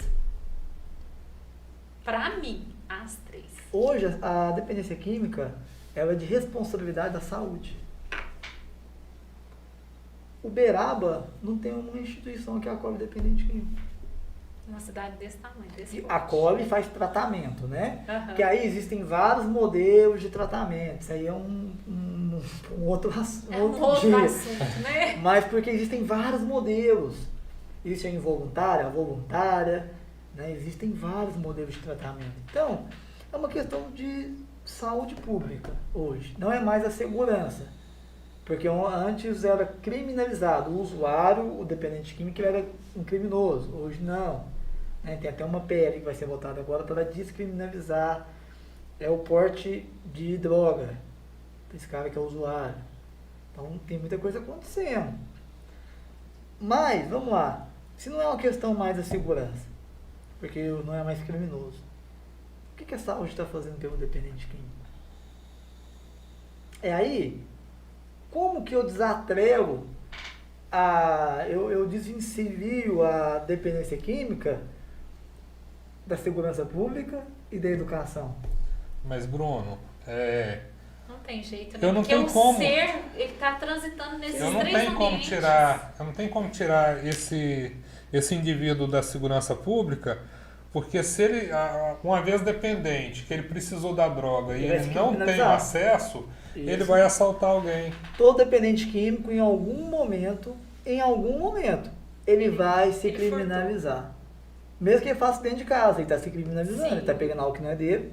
Então, em algum momento vai. Então, como que eu desensilio isso? Mas aí, eu vou tratar ele como um doente ou como um bandido? Eu postei esses dias no Instagram isso, uma enquete, foi uma polêmica, essa mensagem de advogado, de policial. Mas, como eu vou tratar ele? Como um bandido ou como um doente? Nos Estados Unidos, existem uns programas muito bem estruturados de reabilitação. Ele vai para o juiz, aí através de um laudo, né, psiquiátrico, uma avaliação, constatado, ele é um dependente químico, ele precisa de ajuda. Então ele vai para o trabalho de reabilitação. Então onde ele tem que cumprir metas, onde ele tem um compromisso, onde ele fica recluso mesmo numa fazenda, tal, tem as atividades, é muito trabalho terapêutico, ele tem o anjo dele, né, que é um terapeuta que acompanha ele. Aí ele tem que participar das reuniões, né, dos grupos de mútua ajuda e tal. Se esse indivíduo comete uma outra infração, ele vai voltar para aquele juiz, e aquele juiz vai tomar outra medida com ele. Mas é um trabalho que funciona, mano. O índice de recuperação é muito alto, né? Mas uma coisa interessante nisso tudo é que, como a gente estava dizendo aqui agora, é uma ferida aberta que não tem como se estancar. São muitas vertentes para se trabalhar. Mas aí que vem a chave do negócio. Talvez a gente não tenha o poder, talvez não, claro, a gente não tem o poder de mudar o mundo e resolver essa situação por completo. Tem? Não. Mas, se a gente tem a possibilidade de fazer com que outras crianças que se tornam adolescentes, jovens e adultos não cheguem aonde eu cheguei, a gente tem essa possibilidade de fazer isso de maneira efetiva, doutor. Não tem? Tem. Sim. Agora, eu sei que tratar Uma sociedade. é muito difícil, porque é multifatorial. Como vou fazer isso? Como vou pegar esse cara que está na rua aqui, que não tem família mais, ninguém quer saber dele mais? Vou fazer o que com esse cara? É difícil. Por isso que eu digo que cada caso é um caso. É singular. Cada indivíduo é singular, cada pessoa tem a sua singularidade. Mas, se o poder público, através de políticas públicas, entenderem, né, como o PROERD já faz, mas precisa ser mais efetivo, como a gente disse agora há pouco. Isso não é uma vez a cada 6 meses, tem que ser um trabalho quinzenal dentro da escola, com um bom material de prevenção, bons panfletos, né? Numa linguagem atual, contemporânea, para que os jovens se sintam parte daquilo que eles estão lendo, entendendo. Eu creio que a gente pode, daqui 10 anos, essa próxima geração, né, de jovens, né, que são crianças agora, elas não vão ser pessoas dadas ao uso abusivo de alguma SPA, de alguma substância psicoativa. Então, qual que é a chave que a gente tem hoje? A ferramenta mais eficaz que nós temos para trabalhar a problemática da dependência química e das drogas em Uberaba, no Brasil? Prevenção primária. Prevenção. Cadê as... Gente, não tem... A prefeitura, ela faz a campanha da obra que está 10 anos parada e vai ser inaugurada, não faz na televisão? Mas quando nós vemos de maneira tão recorrente, a não ser ali em maio, junho, que são os meses, né, que se falam de campanhas contra drogas e tudo, que se tem propagandas no horário nobre falando não às drogas. Nem tem mais, viu, Bruno? Eu não tenho visto mais, não. Tem, uma propaganda. Diga não às drogas, eu não que é vejo a mãozinha mais. que ficou famosa da campanha, né? É. Horário nobre, horário de pico na televisão, não é?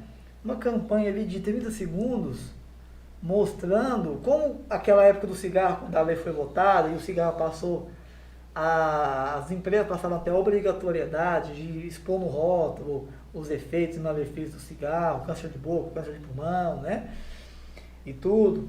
Campanhas na televisão, também o senhor lembra que teve? Sim. Né? E tudo.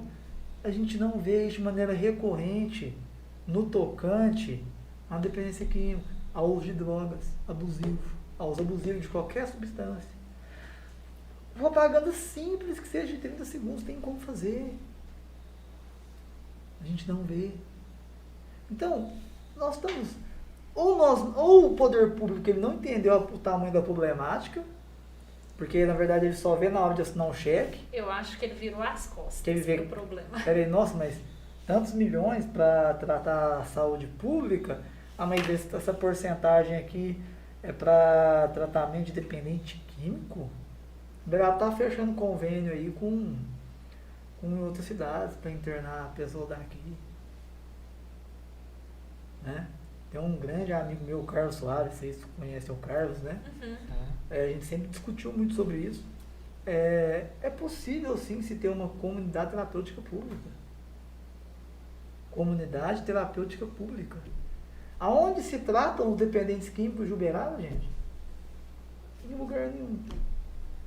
Né? Aqueles casos mais específicos, que são povos de decisões judiciais e tal, a prefeitura fecha convênio com outras cidades e envia eles para lá. Ou quer mandar eles para casas de acolhimento. Mas casas de acolhimento não são locais de tratamento de dependente químico.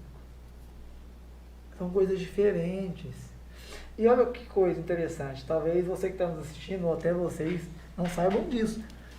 Mas vou perguntar para vocês. Todo morador de rua é dependente químico? Não. Não, exatamente. Não.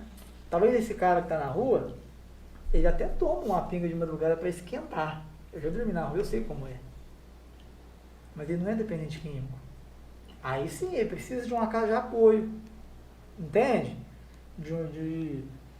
Né, o albergue que o Uberaba não funciona, né, na verdade. Tem, mas não funciona. Faziam uso de drogas lá dentro. Né? Até pouco tempo faziam. A gente tem essas informações de pessoas que estão lá dentro. Mas essas casas de apoio, elas são muito efetivas, são muito boas mesmo. A pessoa tem um lugar para dormir, ela tem uma alimentação muito boa, ela tem ali, oportunidade de emprego, porque está integrado hoje, isso o governo municipal tem feito muito bem, em parceria com essas casas de apoio, sabe? Para oferecer essas oportunidades para as pessoas serem inseridas ou voltarem ao mercado de trabalho, sim. Mas e o cara que é dependente químico? Ele tem condição de ir para uma casa onde moram outras pessoas, que tem coisas materiais, né? Para amanhã, ó, eu não sou dependente químico mais, então amanhã eu vou acordar, vou tomar um café da manhã bacana e vou procurar emprego? Não, ele precisa de tratamento, ele precisa de ajuda, né? Especializada, né? Então, como eu estou dizendo, a gente não vai conseguir resolver todas as questões concernentes à dependência química, a gente não vai conseguir sanar essa problemática nunca, mas nós podemos estancar a ferida. Sim. Nós podemos estancar a ferida. O que é estancar? É fazer com que não saia mais sangue, não é? Ou menos sangue, não é isso? Então a gente pode começar agora. Trabalho de prevenção primária. Dentro das escolas públicas, particulares. Mas, ó, a linguagem na escola particular é uma, claro que é. A linguagem que a gente vai utilizar dentro da escola pública é outra, totalmente diferente. São ambientes diferentes. São condições financeiras diferentes. São contextos sociais diferentes. Não é um padrão. Não existe um alfabeto, uma cartilha. Não, o cara que nasceu na periferia, sem pai, com pai presidiário e tal, ou a mãe usuária, a gente tem casos assim que a mãe é usuária, é outro contexto. Agora, aquele menino que estuda lá no colégio particular, que o pai é advogado, a mãe é médica, a linguagem é outra, claro que é. O contexto social é outro. Sim. As influências predominantes que levaram ele até a curiosidade vão ser circunstâncias diferentes, mas que precisam ser trabalhadas. A gente precisa identificar. Se o problema talvez ali na escola particular com um grupo, talvez seja uma questão não social, mas é mais emocional. Que a hora que ele tiver a oportunidade de experimentar, ele vai experimentar para ser aceito. O da escola pública lá, que tem a família toda desestruturada, a gente já tem que entender que talvez ele vai fazer a experimentação porque ele conviveu com isso o tempo todo e acha normal. Entendeu? Então, são grupos diferentes que precisam de trabalhos diferentes. Mas todos eles têm o mesmo nome, prevenção primária. Acho que ficou claro, né? Ficou muito claro. Muito claro. Bruno, eu queria te falar uma coisa, o seguinte, assim, que me dá esperança ainda, porque, igual eu te falei, parece que o poder público virou as costas para essa situação, né? Salve-se quem puder, os pais estão aí tentando, a escola não tem as ferramentas. Formar essa mão de obra e tudo, Mas aí eu vejo esperanças em pessoas como você, que disponibiliza o tempo, que lutou para sair desse ambiente. Eu vejo esperanças em pessoas que vêm aqui, que conversam com a gente, que doa o tempo. Porque nós estamos doando é porque a gente quer mudança. Sim. Se o poder público não consegue enxergar isso, é igual o Elias falou, vem de cima para baixo, nós estamos fazendo o trabalho invertido. Exatamente. Nós estamos indo de baixo para cima. Sim. Então, que a gente consiga atingir o maior número de pessoas possíveis, né? Igual você falou, eu e o Elias, a gente não tem essa experiência vasta que você tem nesse ambiente de internet e tudo, mas a gente tem a boa vontade, a gente tem a esperança também, a gente joga junto tudo isso aqui. Bem. E desde ontem, Bruno, me veio uma vontade muito grande, né? Da gente... Para mim ficou muito claro, e eu acredito que para as pessoas que estão ouvindo dessa prevenção primária, eu queria terminar esse programa de uma forma diferente. E a partir de agora eu vou terminar o programa assim, dessa forma diferente. O Elias nem sabia, eu deixei para falar isso, que isso está tocando meu coração desde ontem, tá? Eu quero pôr a mão aqui, eu quero que você encoste a sua mão na minha e o Elias na minha. E eu acho que assim a gente pode terminar um programa forte, um programa diferente, que da agora pra frente eu quero terminar assim. Gente, eu estou arrepiada, porque desde ontem eu sinto meu coração pra gente terminar assim, Bruno. Amém. Você foi a única pessoa que eu nunca nem tinha pensado nisso, nunca nem tinha me vindo essa imagem na cabeça. Pra gente terminar esse programa assim. Que seja uma construção de uma sociedade com várias pessoas e todas no mesmo caminho, Amém. com o mesmo objetivo. Amém. E eu entendo também que a gente, um ano e 3 meses, 1 ano e 4 meses de Vitrine Social e Saúde, tudo que a gente falou aqui resume em prevenção. É muito mais barato para o Estado prevenir todas as situações Exatamente. do que ficar correndo atrás.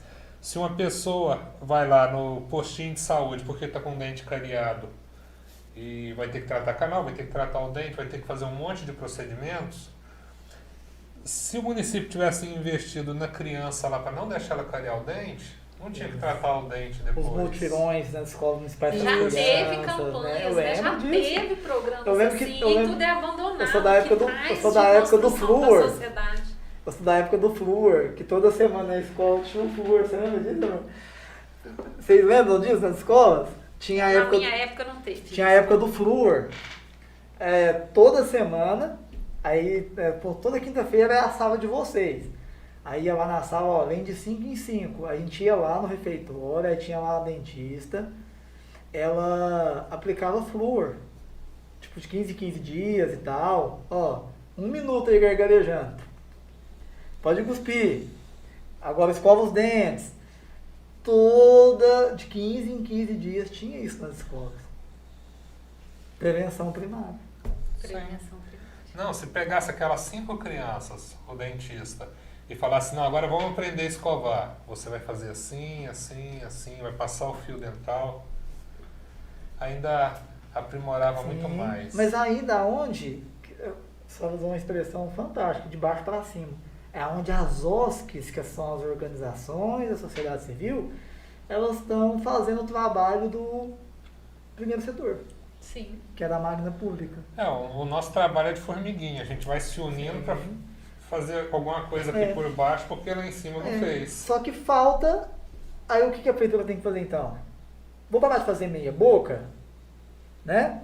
E vou investir em quem sabe fazer, em quem tem o chamado para fazer. Então vou parar de fazer meia boca, de fazer aqui, fingir que eu faço, e o povo finge que acredita que eu estou fazendo, e vou investir nas organizações da sociedade civil com recursos que eles precisam. Vou fiscalizar duramente, que eu acho que é muito correto, falta fiscalização.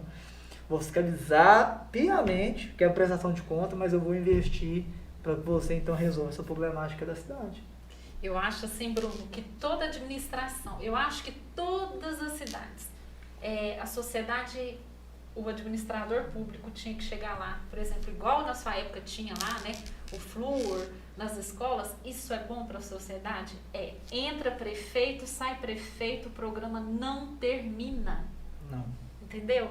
Porque o que acontece? Entra prefeito, muda um programa. Ou entra outro, não, esse programa não me interessa, esse programa não me dá Nada visibilidade. tem Nada não, esse tem programa continuidade. é do adversário, não é Não meu. existe isso. Até porque, quando eu estava na 4ª série, que eu contei dessa professora que identificou as minhas dificuldades, na época, eu baixo a visão e tudo, eu nunca tinha tido contato com uma lupa. Um lápis da caligrafia mais grossa. Eu não tinha tido contato com uma régua, que é lupa, com ferramentas para me ajudar na leitura. Eu nunca tinha tido contato. E aí me encaminharam para um órgão do município, na época, que me ajudou muito. Eu conheci ferramentas lá, né, para me ajudar com a leitura e tal. E aí eu fiquei só 6 meses, porque foi quando encerrou o governo do Marcos Montes Cordeiro. Aí acabou o Extinguiram programa. o programa. Olha aí. Aí, porque transição, prefeitura, transição e tal. Aí voltaram com ele depois de um ano, mas um formato totalmente diferente, disfuncional. Nem era mais uma casa igual tinha na Vigário Silva ali, que tinha salas para fazer os atendimentos e desenvolver a criança na questão da visão, igual no meu caso. Não. Aí já era um departamento mesmo, só uma salinha lá que já não tinha essas atividades motoras, né? Então, realmente, falta continuidade dentro do poder público, né? De realmente projetos estruturantes que, quando um novo governo assumir, ele não tenha a caneta para poder parar esse trabalho e destituir ele. Alguns trabalhos precisam ser permanentes, né? Para que realmente a gente possa ter trabalhos efetivos e a gente possa colher fruto disso. A Luciene de Queiroz falou assim, os órgãos responsáveis deveriam estar assistindo. Olha, Bruno, e ela te quer aqui mais vezes, não só ela, mas a gente aguardo o convite, obrigado.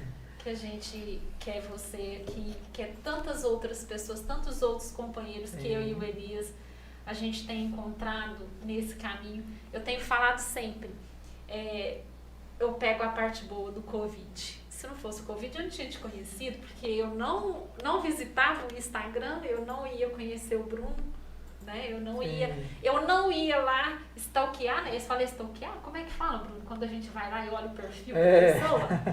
Eu não ia lá stalkear o perfil do Bruno. Eu não ia lá ver que o Bruno fez um post falando assim, eu não posso voltar para o ambiente que me adoeceu. Até isso eu vi lá no seu... Nossa, tem tempo que eu usei isso. Você vê o tanto que eu caminhei dentro. Enquanto eu estava lá no salão arrumando o cabelo, eu fiquei o tempo todo olhando o seu Instagram, vendo coisas que você postou lá, porque a sua experiência é diferente da minha experiência. Claro. Né? Embora nós tenhamos vindo do mesmo contexto social. Sim. Né? Com certeza. A gente veio do mesmo contexto social, mas igual nós estávamos falando, pessoas são diferentes, estruturas familiares são diferentes. Então, embora no mesmo contexto social vivemos experiências diferentes, tivemos caminhos diferentes, opções, escolhas, né? Porque muitas vezes a gente é induzido, né, Bruno? Claro, como você falou. Com certeza. Você chega... E tomara que as pessoas ainda acordem para isso. E a gente tem que fazer esse movimento de baixo para cima, porque se nós ficarmos esperando, a gente ainda é reflexo dessa sociedade mal dividida, a questão social muito mal repartida. Claro. E nós passamos e sentimos isso na pele e a gente não quer que isso perpetue para as nossas gerações, nem para as gerações que estão vindo. Porque eu entrei na faculdade aos 42 anos. Foi a primeira oportunidade que eu tive de entrar numa faculdade. Olha aí. Eu não sei com quantos anos você entrou, mas eu não desisti. O conhecimento é que me faz crescer todos os dias. Conhecimento é poder. Sabe? É o poder de falar, né? É o poder de saber de decisões que pode afetar o outro de forma benéfica ou de forma maléfica, né?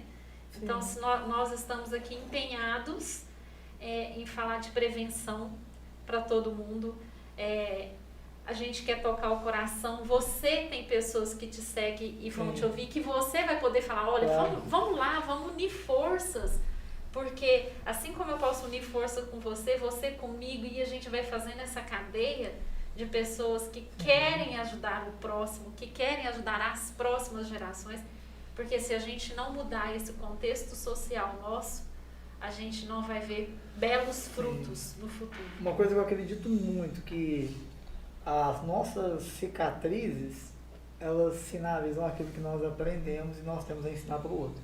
Sim. Né? Então, eu entendo que tudo que eu vivi, eu não me lamento em momento algum, porque isso não pode, eu não posso voltar atrás, não posso reformular as decisões que eu tomei, né, por N motivos, mas eu entendo hoje que tudo que eu vivi teve um propósito.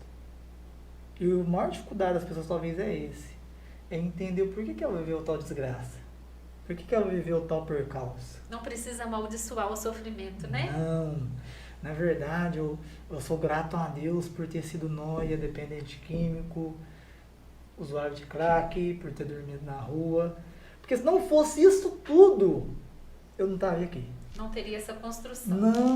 Não seria quem eu sou hoje, não teria as habilidades que eu tenho hoje, não teria as experiências para compartilhar que eu tenho hoje. A Ana convive comigo já há quase 8 anos, e ela sabe muito bem disso. Eu sou alguém que nunca enalteci criminalidade, uso de droga, nunca, porque eu entendi o propósito. Eu entendi o porquê que eu vivi isso tudo. Então eu entendi que toda essa experiência que eu tive, ela serve apenas para uma coisa. Para mim conduzir pessoas a não passar pelo que eu passei e serem melhores do que eu tenho a capacidade de ser. Para ser luz no caminho dos outros. E eu estou escrevendo, é um compromisso público isso. Quando a gente faz um compromisso público, isso se torna uma obrigação para nós, né? Mas isso é um prazer. Eu estou escrevendo um livro, ainda bem que tudo deu errado.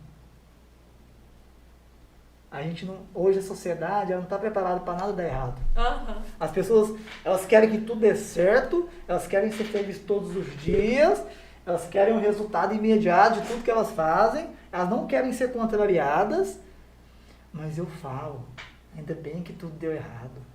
Ainda bem que eu não tive a oportunidade lá, ainda bem que eu não consigo tirar a carteira porque eu não enxergo, ainda bem, porque dentro disso tudo eu vou criando habilidade para me tornar melhor e vou tendo mais ferramentas para ajudar pessoas no propósito de transformação da vida delas. Né? Então eu entendo isso e ainda bem que tudo deu errado para mim, porque senão eu não seria o Bruno que eu sou hoje. Eu sou um cara extremamente feliz com quem eu sou hoje. Amém, Bruno. Bruno, fala das suas redes sociais para o pessoal aí que está assistindo agora, que vai assistir depois, porque muita gente assiste depois. Claro. Ó, lá no Instagram, né, o principal meio com o qual nós estamos hoje é Bruno se relacione, né, Bruno se relacione, né, só quiser deixar aí nos comentários. Vou escrever aqui. Né, estamos lá também no Facebook com o mesmo nome, né, na página. E também estou lá no YouTube, né, desenvolvendo um conteúdo para a gente agora começar o mês de dezembro, né, agora com mais frequência. A gente trabalhar sozinho não é fácil, né, gente? Vocês sabem disso. Né? E assim nós vamos avançando, né, nesse projeto aí. Então, estou aberto, viu, a convites para palestras, né, de prevenção, de orientação e cuidado, que são coisas diferentes, prevenção, orientação e cuidado. Né, a convites em escolas, igrejas, instituições religiosas, associações, a gente está aberto, tá, a contribuir da maneira que a gente puder, dentro daquilo que a gente tem recebido, né, e aprendido com essas experiências. E também deixar o convite, depois vou alinhar isso com vocês, mas em fevereiro nós vamos fazer um treinamento, né? Vamos fazer um treinamento de agentes de prevenção sobre drogas, presencial aqui em Uberaba, né? Um dia assim falando sobre esse assunto, né? Trazendo do básico, né? Um dia só, mas vamos disponibilizar material de estudo em PDF, vamos disponibilizar muita coisa, muita informação nesse um dia, né, para que a gente possa formar mais agentes multiplicadores de prevenção sobre drogas. Tá bom? Bruno, vamos terminar o programa? Vamos Como lá. eu propus, eu quero isso registrado, viu, Rodolfo? Porque me deu essa vontade, eu acho que vai valer a pena. Bruno, muito obrigado. Foi um grande prazer te ter aqui. Um momento de extremo enriquecimento. A cada programa que a gente aprende uma infinidade de coisas. Imagino que sim. E que vai nos dando oportunidade de crescer. E a nossa máxima, a nossa métrica é se a gente conseguir ajudar uma pessoa, já valeu tudo a pena. E Claro. hoje nós conseguimos ajudar pessoas. Muito obrigado e nós vamos contar com o seu retorno aqui em breve. A gente sim. vai estar sempre alinhado, trabalhando junto. Vamos estreitar os laços que nos unem, É isso né? aí. Isso mesmo. Pessoal, muito obrigado mais uma vez.